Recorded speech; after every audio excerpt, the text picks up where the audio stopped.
19ನೇ ತಾರೀಕು ವಿಧಾನಸಭಾ ಅಧಿವೇಶನ ಸುಮಾರು 10:30 ಪ್ರಾರಂಭ ಆಯಿತು. ವಿಧಾನ ಪರಿಷತ್ನಲ್ಲಿ ಪ್ರಶ್ನೋತ್ತರ ಕಲಾಪ ಶೂನ್ಯ ವೇಳೆ ಎಲ್ಲ ಮುಗಿದ ನಂತರ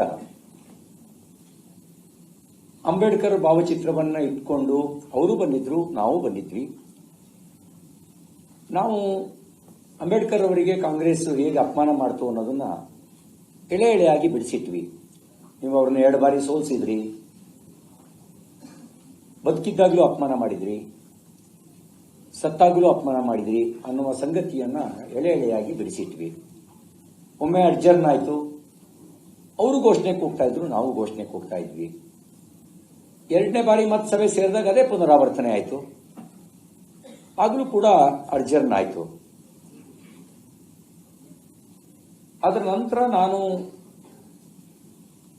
ಅಂಬೇಡ್ಕರ್ ಅವರಿಗೆ ಕಾಂಗ್ರೆಸ್ ಪಾರ್ಟಿ ಹೇಗೆ ನಡ್ಕೊಂಡಿದೆ ಅಂತ ಮಾಧ್ಯಮಕ್ಕೆ ವಿವರಿಸಬೇಕು ಅಂತ ಮಾಧ್ಯಮ ಗೋಷ್ಠಿಗೆ ಬಂದೆ. ನಾನು ಹೊರಗಡೆಗೆ ಸುವರ್ಣ ಕಾರಿಡಾರ್ ವಿಧಾನಸೌಧದ ಪಶ್ಚಿಮ ದ್ವಾರದ ಮಾಧ್ಯಮ ಗೋಷ್ಠಿಗೆ ಬಂದು ಹೇಳಿದೆ.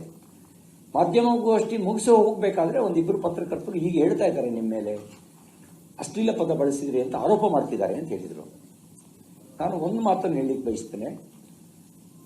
ನಾನು ಅವರು ಎದುರು ಸಿಕ್ಕಿದಾಗಲೂ ಕೂಡ ಗೌರವಯುತವಾಗಿ ಏನಕ್ಕ ಚೆನ್ನಾಗಿದ್ದೀರಾ ಅಂತಲೇ ಮಾತಾಡ್ಸಿದ್ದೀನಿ. ಏನ್ ಲಕ್ಷ್ಮಕ್ಕ ಇವತ್ತು ವಿಶೇಷವಾದ ಕಳೆ ಬಂದಿದೆ ಅಂತ ಆಗಾಗ ತಮಾಷೆ ಮಾಡಿದ್ದೀನಿ. ನಾನು ಅದನ್ನ ವಿವರಕ್ಕೆ ನಾನು ಹೋಗೋದಿಲ್ಲ, ಯಾಕೆಂದ್ರೆ ಸಭಾಪತಿಗಳು ನಮ್ಮ ವಿಧಾನ ಪರಿಷತ್ತಿನ ಕಸ್ಟೋಡಿಯನ್ನು. ಅವರು ಹೇಳಿದ ಆರೋಪಕ್ಕೆ ಸಂಬಂಧಿಸಿದಂತೆ ಅವರು ರೂಲಿಂಗ್ ಕೊಟ್ಟಿದ್ದಾರೆ, ಮಾಧ್ಯಮಕ್ಕೂ ಹೇಳಿದ್ದಾರೆ. ಹಾಗಾಗಿ ನಾನು ಅದನ್ನ ಎಕ್ಸ್ಪ್ಲೈನ್ ಮಾಡಲಿಕ್ಕೆ ನಾನು ಹೋಗಲ್ಲ. ನಾನೇನು ಮಾತಾಡಿದೆ, ಅವರೇನು ಮಾತಾಡಿದೆ ಅನ್ನೋದು ಕೆಲವೊಮ್ಮೆ ದಾಖಲಾಗದೆ ಇರಬಹುದು.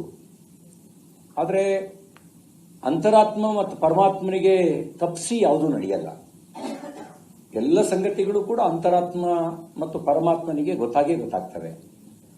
ಹಾಗಾಗಿ ಅವರೇನು ಮಾತಾಡಿದ್ದಾರೆ, ನಾನೇನು ಮಾತಾಡಿದ್ದೀನಿ ಅನ್ನೋದನ್ನ ಸಭಾಧ್ಯಕ್ಷರೇನು ರೂಲಿಂಗ್ ಕೊಟ್ಟಿದ್ದಾರೆ, ಆ ರೂಲಿಂಗಿಗೆ ಸೀಮಿತಗೊಳಿಸಿ ಉಳಿದಿದ್ದನ್ನ ಸಭಾಧ್ಯಕ್ಷರು ರೂಲಿಂಗ್ನಲ್ಲೇ ಹೇಳಿದರು, ಅಂತರಾತ್ಮಕ್ಕೆ ಪ್ರಶ್ನೆ ಮಾಡ್ಕೊಳ್ಳಿ ಅಂತ ಹೇಳಿ.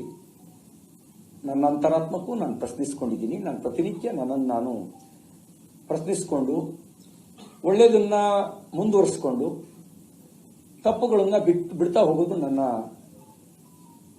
ಜೀವನದಲ್ಲಿ ನಾನು ಅಳವಡಿಸ್ಕೊಂಡಿರುವಂಥ ಸಂಗತಿ. ಹಾಗಾಗಿ ನಾನು ಅದನ್ನ ಹೆಚ್ಚು ಎಕ್ಸ್ಪ್ಲೈನ್ ಮಾಡಲಿಕ್ಕೆ ನಾನು ಹೋಗಲ್ಲ. ಅದರ ನಂತರ ನನಗೆ ಏನೇನು ನಡೀತು ಅನ್ನೋದನ್ನ ನಿಮಗೆ ಸಂಕ್ಷಿಪ್ತವಾಗಿ ಹೇಳಲಿಕ್ಕೆ ಬಯಸ್ತೀನಿ. ಯಾಕೆಂದ್ರೆ 30 ಗಂಟೆಗಳ ವಿದ್ಯಮಾನವನ್ನ ಕೆಲವು ನಿಮಿಷಗಳಲ್ಲಿ ಹೇಳಬೇಕಾಗಿರೋ ಕಾರಣಕ್ಕೆ ಸಂಕ್ಷಿಪ್ತಗೊಳಿಸಿ ಹೇಳಲಿಕ್ಕೆ ಬಯಸ್ತೀನಿ.